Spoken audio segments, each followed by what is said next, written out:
Des déclarations diplomatiques d'un côté, des bombardements militaires de l'autre, des négociations en Turquie, un sommet européen à Versailles et sur le terrain, un constat, l'armée russe continue de grignoter des territoires, elle ne renonce pas à son offensive en Ukraine.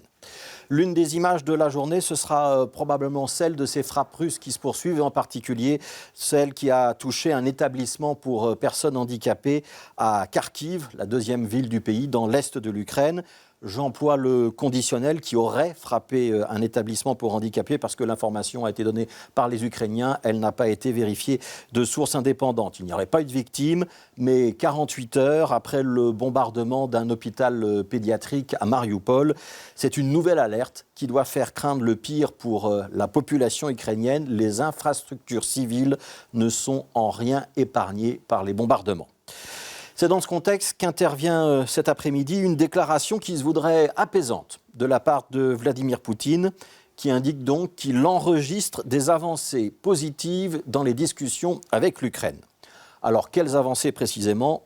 On ne sait pas, il n'y a pas de détails.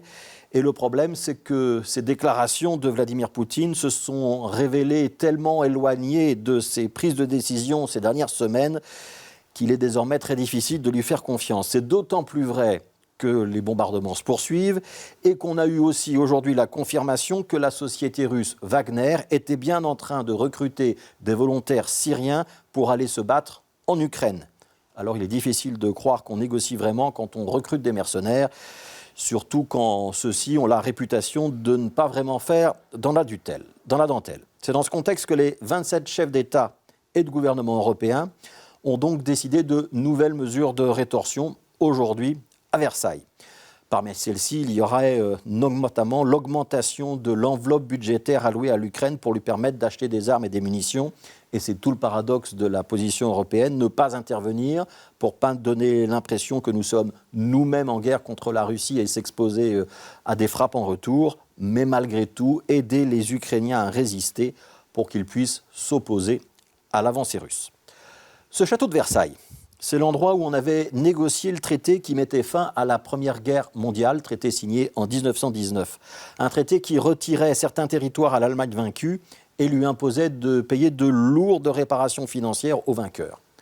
On connaît la suite. Cette humiliation de l'Allemagne allait alimenter la rancœur qui permettrait à Adolf Hitler d'accéder au pouvoir quelques années plus tard. Cette leçon de l'histoire, il ne faut pas l'oublier. Il n'y a de véritables négociations et d'accords crédibles et tenables que si on respecte son adversaire.